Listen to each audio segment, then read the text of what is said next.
Credit to Purdue. We knew they'd come to compete after they've had 2 tough weeks. Got back home, playing at home. Changed up their defense, put 4 back at the edge. I hope he's okay. I think he's one of the best players we'll play against this year. I have so much respect for the way he plays, and so it looked like he got banged up. So I'm not sure what that was. It was a close game in the fourth quarter. The narrative is always we can't win close games. It was a close game. We won it. So it just turned it didn't look like a close game at the end, but we made the plays in the fourth quarter to win the game, and proud of the guys for that. What do you think your team's response in the last quarter and a half of that game? Not only the response, but how they played. Well, I thought the defense, was terrific throughout. But the offense punted twice. They just up and down the field, just a couple of crucial penalties hurt us, and then obviously if you're able to make some, so you're down inside the 35. I think, I don't know how many times we crossed the 35-yard line. Those are, 3, I think 1 missed and 2 bad snap that led to blocked field goals, right, which were unfortunate. I love the fact that they didn't flinch. They didn't flinch. At halftime, I told them this is exactly where I felt like our team needed to be. To come off the heartbreak of last week, a game that nothing went right in terms of like one play goes right, we might win that game last week. To come back, I don't know what the narrative, I don't know what's been like around here before that, but a lot of times teams, they come off that heartbreak and they don't play great the next week, that I've been a part of. So I thought for our team to bounce back, Tommy tried to go, he couldn't go. Guys are down, guys step up. We played a lot of guys today. And things not go exactly right. I thought it was exactly what we needed, to be quite honest. I'm glad it ended up 28-10, but that was the game we had to fight for, and guys had to make plays, and had some tough calls go against us in the first half, and the guys. In fact, I think they were telling me to keep my composure. So appreciate those guys. What kind of lift did Emmett give you in the second half?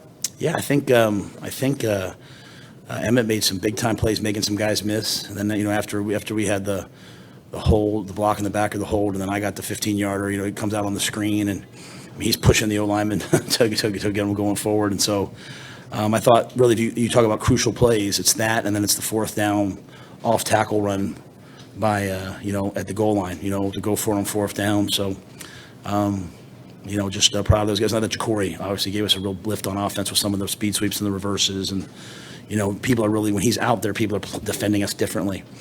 Because of his speed and his explosiveness. Just the overall execution on offense in the second half, when you got across onto their side of the field, what keyed it being so much different after the first 30? It was just 3rd downs in the first half. We were 0 for 5 in the first half on 3rd downs, and 2 of them we ran it to get it to get to 4th and short. Because we were planning on going for it. The one we went to 4th and short and we false started. Okay.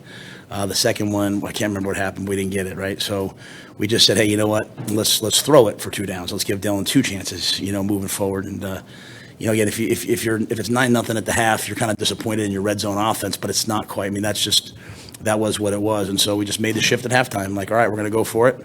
And I thought the play were in the red zone where Dylan found Jamal. He showed patience. He knew what was there, and made a play. How would you characterize the mood at halftime? Given that where you guys were at? Very, very locked in. Very locked in.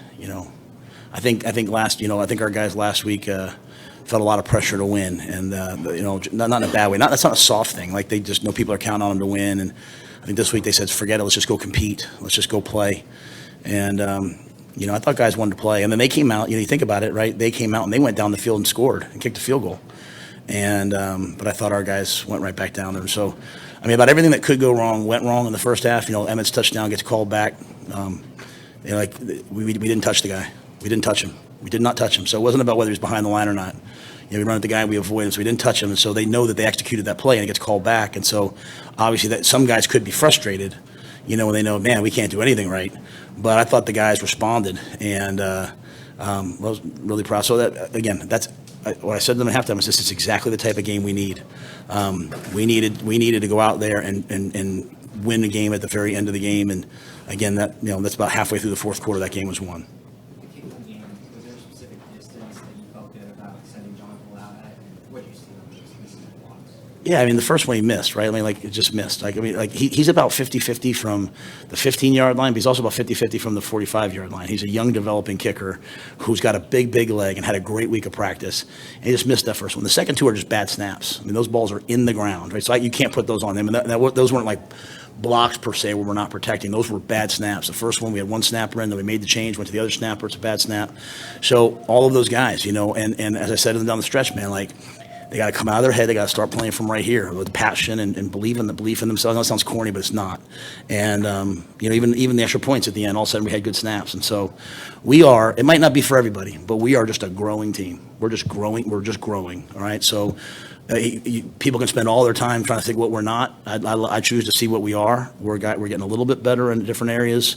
We went on the road after a devastating devastating loss last week, and we found a way to win. And I couldn't be prouder. It wasn't the best football. We have a lot to fix, but I'm proud of the heart of that team. It was just to be clear, one of the snaps was one guy and the other was the other guy. I believe so. Yeah. I mean, if I'm wrong, sometimes you guys are more right than me, but we made the switch. I thought the first was Flaggy and the second one was Watucky.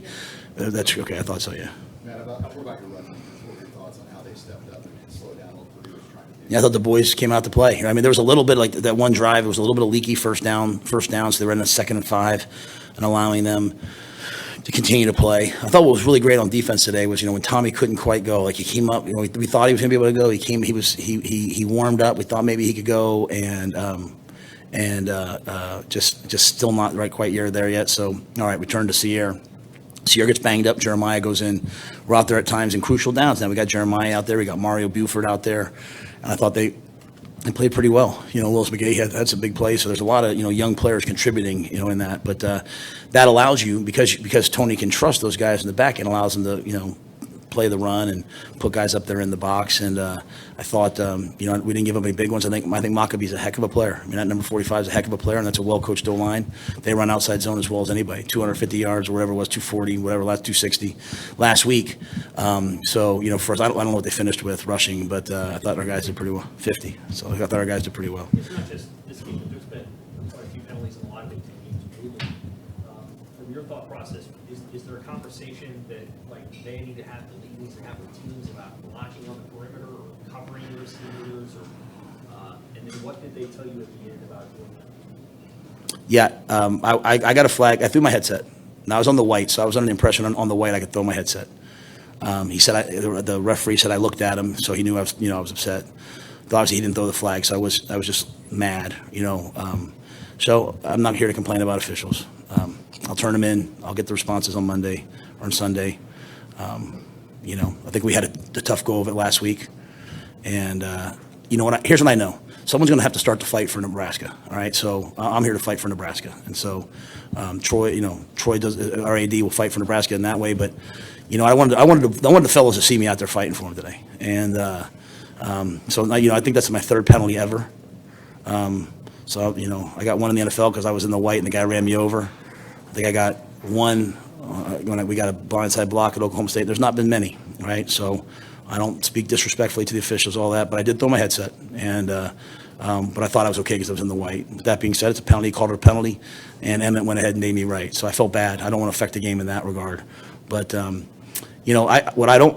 are penalties. I just, we're not an undisciplined team. We're doing things right. We're doing high level things, and we're getting, when I get called, I'm going to stand up for it. But again, that's a hard job. I'm not here to. That's a hard job. I can't imagine how hard that is, and I respect the men who do it. So maybe you're the pregame scene with the Oklahoma drill where you were running your team kind of through a live drill. What was your thought when you were out there leading them in front of everybody, kind of hitting full contact hitting? What was the thought of that? no thought.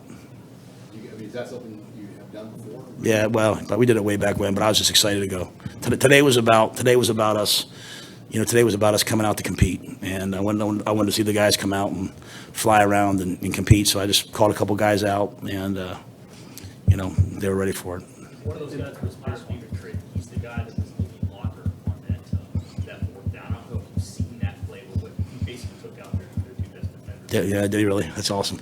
And we ran that play in the middle of the week, and he hit Marquise Buford. Marquise made the tackle, good on good, and we showed it in front of the whole team. So that makes me so happy that's true because, Barrett's one of those kids.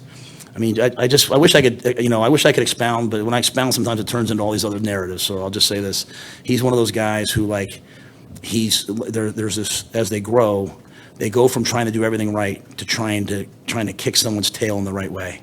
And along the way, they have to block out all the noise of everyone telling them what they're doing wrong, and just so Barrett's someone who tries to do everything right. And hopefully, it sounds like, and that's a day one training camp play. Like we tried Carter over the top. We try, I'm just saying, like, in all seriousness, like if you look at the level of creativity, and again, we're not perfect yet. Like we're so young and things are different. Like no one's asked me about Gunner. I love that. None of you guys asked me about Gunner. We went with our third string left tackle on the road against Purdue and played with a third string left tackle. I'm fired up for him because I didn't notice him, and I'm not saying that in a negative way towards you guys. I didn't notice him. I just kind of was out there. Like I never said like, hey, Sat, chip him. So like I'm proud of the young guys, right? Like we handed the ball off to Carter Nelson on the 1 yard line to go over the top. It didn't quite go in, but like. We just trying to trust in the guys, and you're going to wake up someday, and all those young guys are going to be out there. I mean, Ja'Cory, they're flying around, and so I'm fired up about that. But I think Gunner played pretty well, and that's a big storyline because when they move forward to an edge rusher. When they did that in pregame, I was like, damn, that's a good move by them. Sorry, Mitch. Any update on Mizuka? Because that is not. No, it's not by him today. I'll talk about Monday. Yeah, I mean, he's not off the team, but he's not here today. All right, thanks, guys.